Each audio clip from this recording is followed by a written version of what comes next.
En las antiguas creencias de los incas, cada montaña poseía un espíritu al que llamaban Apu.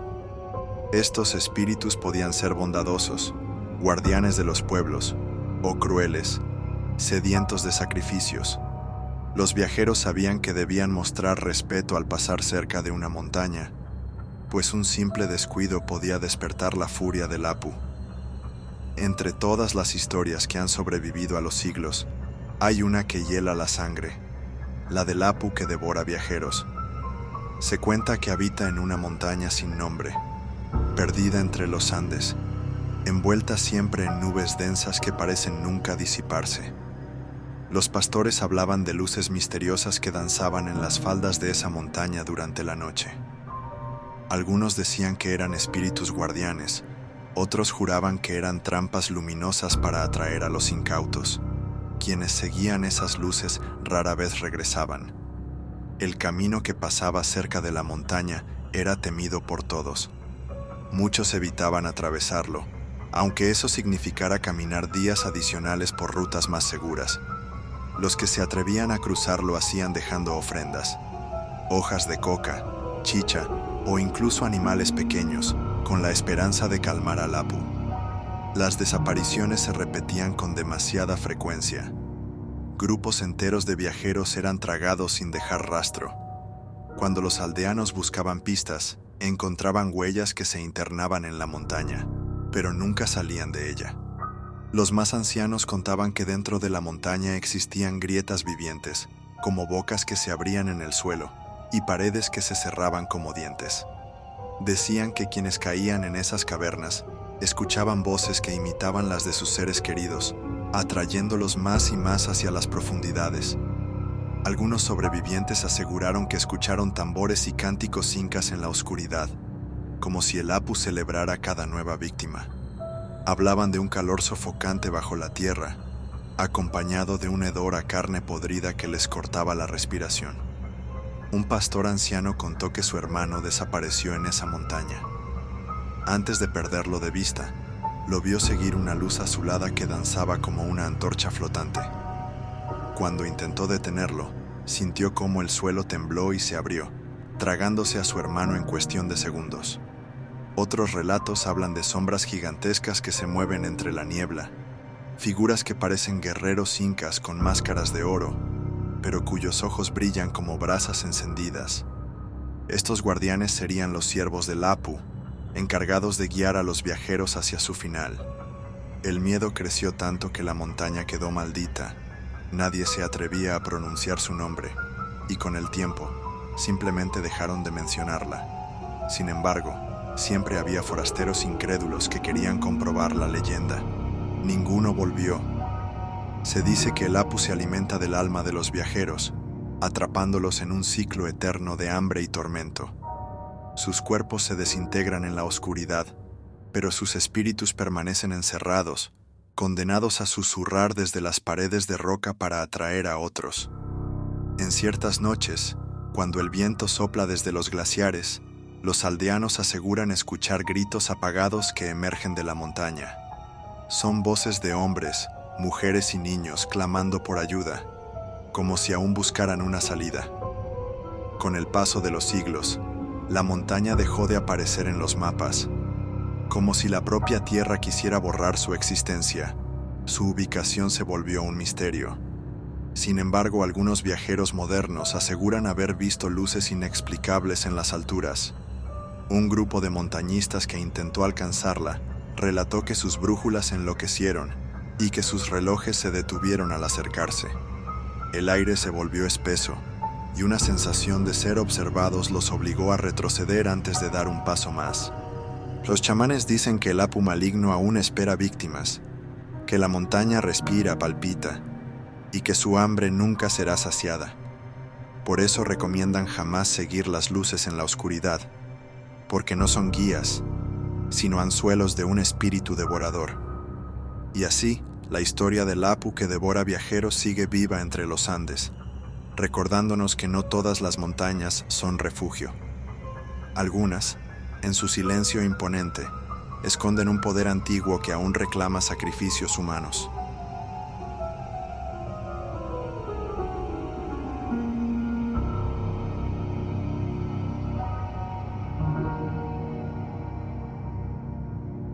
En las colinas cercanas a Cusco se encuentra el antiguo santuario de Kenko, un lugar de piedra y sombra que los incas utilizaron para ceremonias secretas. Sus pasadizos laberínticos han sido testigos de sacrificios y rituales que aún parecen palpitar en sus muros fríos. Entre los relatos que sobreviven de ese lugar, existe una figura que aterra incluso a los más valientes: la mujer de Kenko. Los pastores y viajeros dicen que aparece al anochecer, cuando el silencio se apodera de las rocas y el viento arrastra voces antiguas. Siempre se presenta de la misma forma: una mujer cubierta con una túnica blanca, de pie entre las grietas iluminadas por la luna. Su cabello oscuro cae desordenado sobre su rostro, y de su boca surge un llanto tan desgarrador que eriza la piel. Los testigos cuentan que al escuchar ese lamento, sienten como si sus corazones se encogieran. Es un sonido que no parece humano, sino el gemido de alguien que lleva siglos sufriendo y que nunca encontró paz. Algunos se han atrevido a acercarse, pensando que era una viajera perdida, pero pronto descubren el horror verdadero. La mujer levanta el rostro y deja ver una calavera descarnada, con pedazos de carne oscura colgando de los huesos y cuencas vacías que parecen absorber la luz. Su mirada, aunque carece de ojos, penetra en el alma. Los hombres aseguran que es como ser despojado de todo aliento, como si con un solo gesto les arrancara la vida desde adentro. Los que sobreviven a ese encuentro no permanecen vivos mucho tiempo. A los pocos días, la fiebre los consume, pierden la fuerza y sienten que el aire ya no llena sus pulmones. Al final, mueren asfixiados en sus propias camas, como si la mujer hubiera sembrado la muerte en su interior. Las familias que cuidaban a estos condenados decían que en sus últimos suspiros balbuceaban el mismo nombre: Kenko. Como si la montaña y la mujer fueran uno, reclamando lo que les pertenece. Los ancianos explican que no es un espectro cualquiera. Creen que fue una sacerdotisa inca, enterrada viva en los pasajes del santuario como parte de un sacrificio prohibido.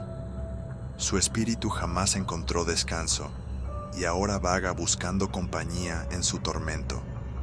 Dicen que cada lágrima que derrama son gotas de sangre invisible que se clavan en el corazón de quienes la ven, que su llanto no solo comunica dolor, sino que arrastra la vida de los vivos hacia la oscuridad de las piedras.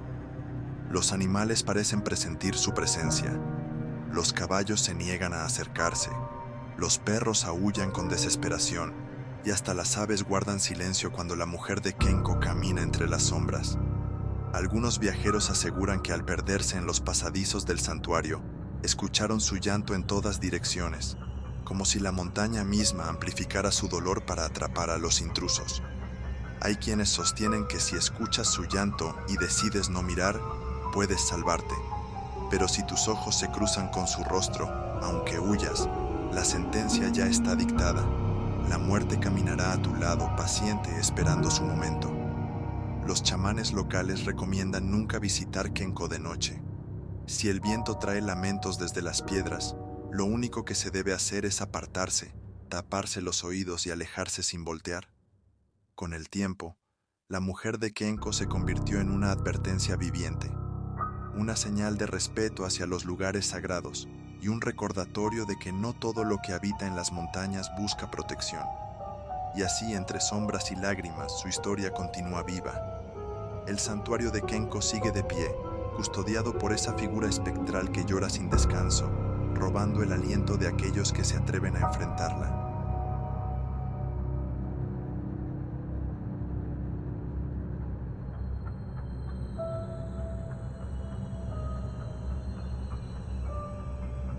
En lo alto de Cusco se alza la imponente fortaleza de Sacsayhuamán, con sus gigantescas murallas de piedra que parecen desafiar el tiempo.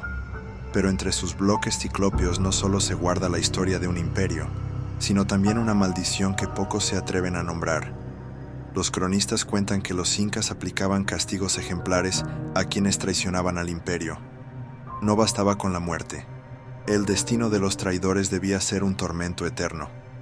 Para eso, las piedras de Sacsayhuamán se convirtieron en prisiones vivientes. Se dice que los sacerdotes y constructores del lugar poseían rituales secretos que les permitían sellar a un hombre dentro de los muros.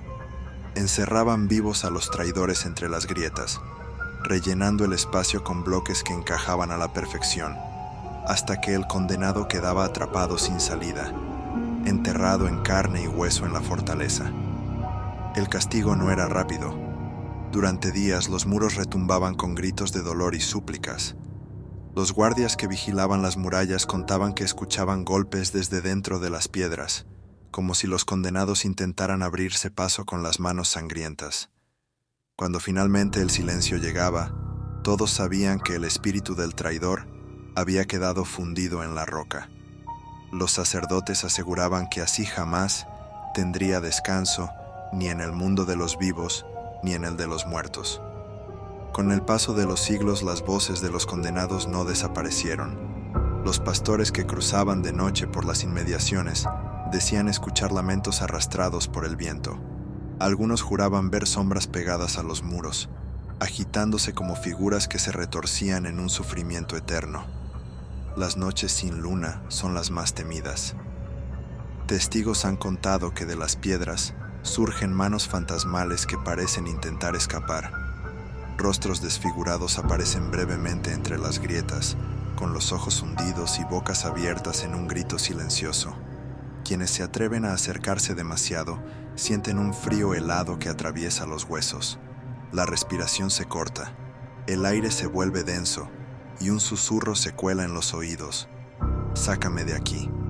Muchos aseguran que esos susurros no provienen de una sola voz, sino de varias, todas superpuestas, como un coro de condenados que clama por libertad.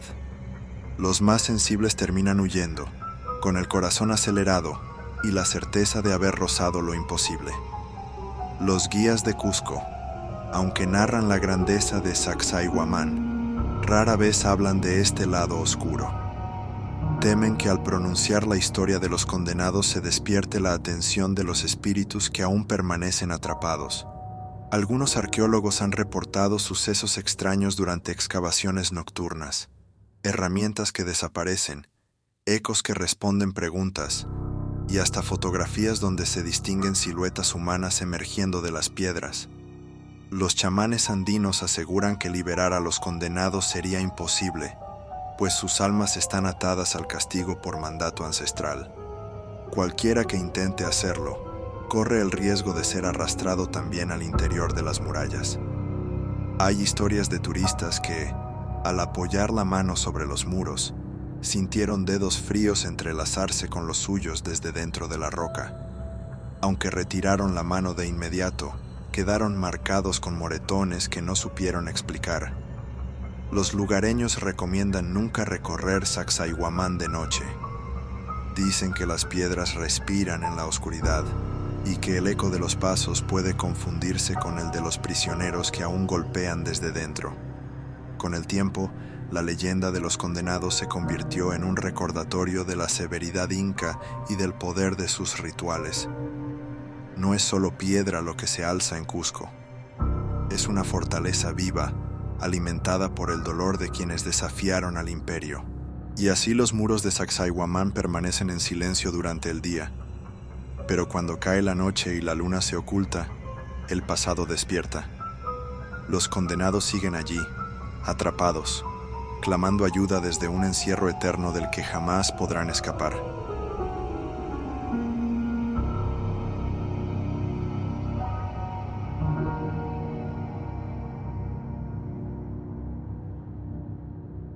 En las heladas aguas del lago Titicaca, cuna de leyendas y misterios, los pescadores antiguos contaban una historia que se transmitía de generación en generación.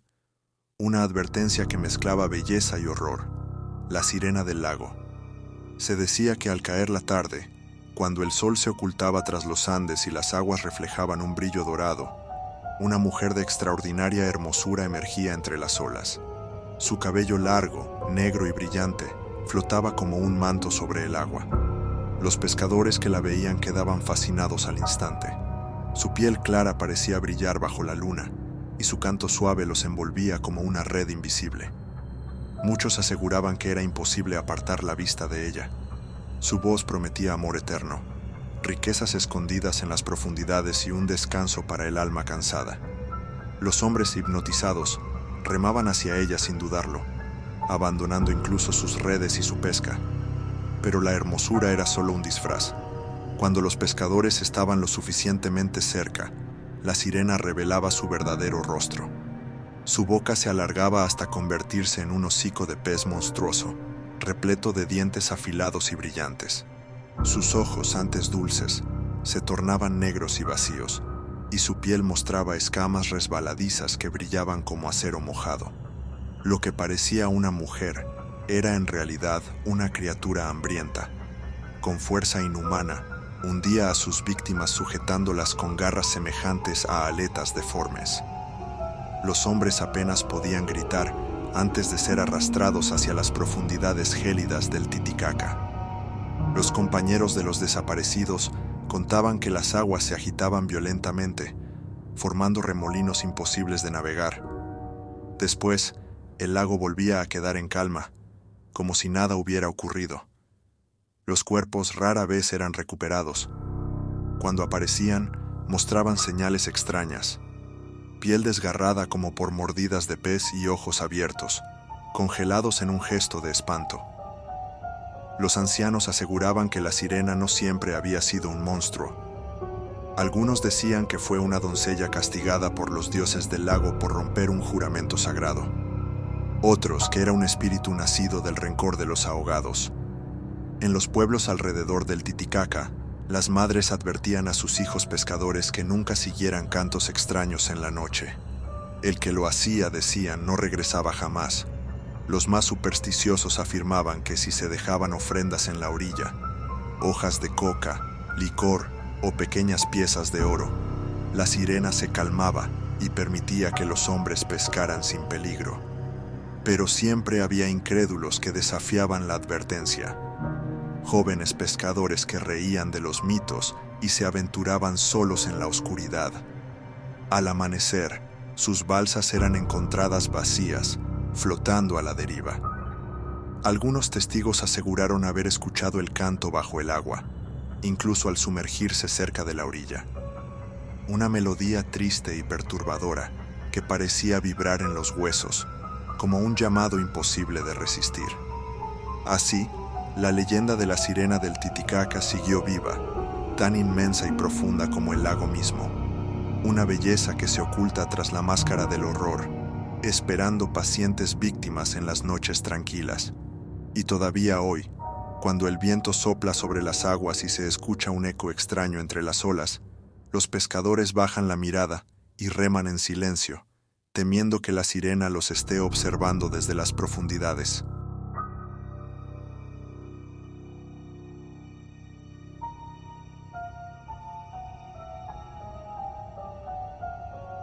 En lo profundo de los Andes, entre mitos y memorias de un pueblo conquistado, se esconde una de las leyendas más temidas, la del Incarri. Su origen se remonta a los días oscuros en que los incas vieron caer a su último soberano, Atahualpa. Se cuenta que, tras su captura, los conquistadores lo ejecutaron de manera brutal. Su cuerpo fue separado de su cabeza, y cada parte fue enterrada en distintos lugares para impedir que el espíritu del Inca pudiera regresar. Pero los sabios andinos supieron que ese acto no significaba el final.